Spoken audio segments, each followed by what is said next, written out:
नमस्कार दोस्तों। ये जो धर्म की राह होती है ना, वो कांटों भरी जरूर होती है, लेकिन जब वही राह सियासत की धूल से भर दी जाती है तब सवाल उठता है, क्या सच में कोई धर्म के लिए खड़ा है या राजनीति के लिए। आज हम बात कर रहे हैं उस कथावाचक की जो कभी लाखों दिलों की धड़कन थे, जिनके प्रवचनों से लोगों की आंखों में आंसू आ जाते थे, जिनकी वाणी को लोग भगवान की आवाज समझते थे, अनिरुद्धाचार्य जी महाराज। लेकिन आज वही नाम विवादों में है, सियासत के कटघरे में है और धर्म एक बार फिर सवालों के घेरे में।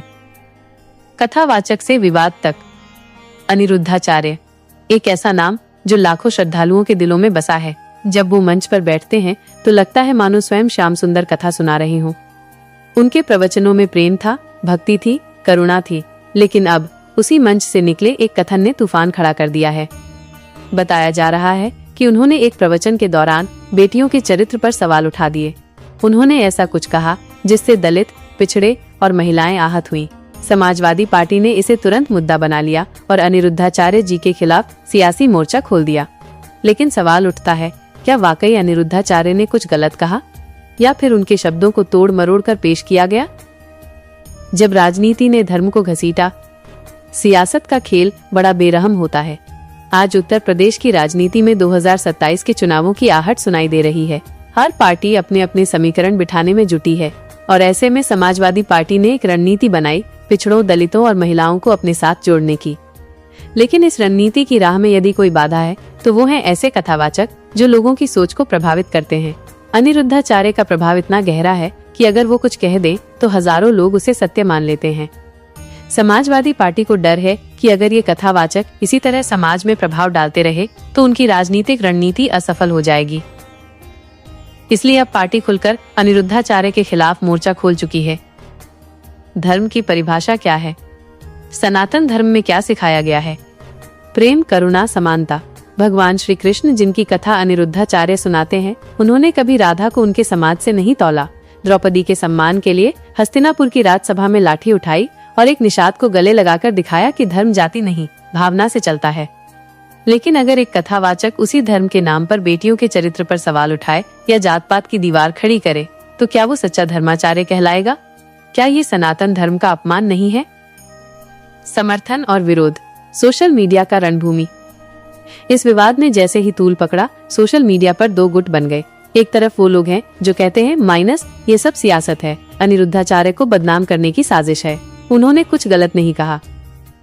दूसरी तरफ वो लोग हैं जो कहते हैं धर्म के नाम पर नफरत फैलाना बंद करो, बेटियों को नीचा दिखाना बंद करो। लाखों पोस्ट, हजारों वीडियो ट्विटर पर ट्रेंड और हर जगह एक ही सवाल, अनिरुद्धाचार्य दोषी हैं या शिकार? बाबा का अतीत क्या पहले भी विवादों में रहे हैं?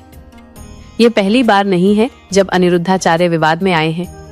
2024 में भी भगवान शिव को लेकर दिए एक कथन पर भारी विरोध हुआ था। तब उन्होंने सार्वजनिक रूप से माफी मांगी थी।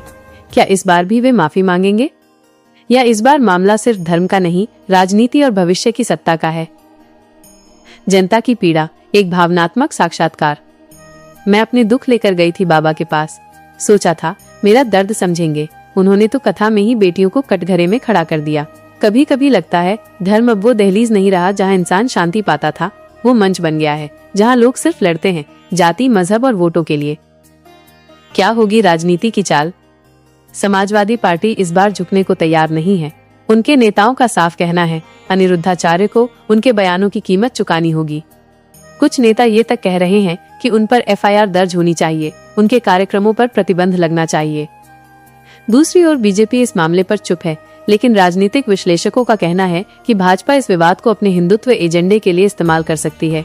वो इसे धर्म के अपमान के रूप में दिखा सकती है और अनिरुद्धाचार्य को धर्म योद्धा की छवि दे सकती है। अभिव्यक्ति की आजादी या समाज में जहर? इस विवाद ने एक बड़ा सवाल खड़ा किया है। क्या धार्मिक प्रवचन की आड़ में कुछ भी बोलना अभिव्यक्ति की आजादी है?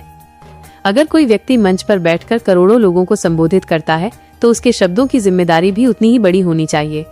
भक्ति का मतलब ये नहीं कि आंख मूंद लो, धर्म का मतलब ये नहीं कि जो भी कहे उसे सच मान लो। अगर अनिरुद्धाचार्य ने वाकई कोई आपत्तिजनक बात कही है तो उन्हें आगे आकर स्पष्टीकरण देना चाहिए। अगर बात को तोड़ मरोड़ कर पेश किया गया है तो उन्हें तथ्यों के साथ जनता के सामने सच्चाई रखनी चाहिए। समाजवादी पार्टी को भी धर्म के मंच को राजनीति का अखाड़ा न बनाने की सलाह दी जानी चाहिए। धर्म अगर बांटने लगे तो वो अधर्म बन जाता है और राजनीति अगर धर्म से खेलने लगे तो वो पतन की ओर जाती है।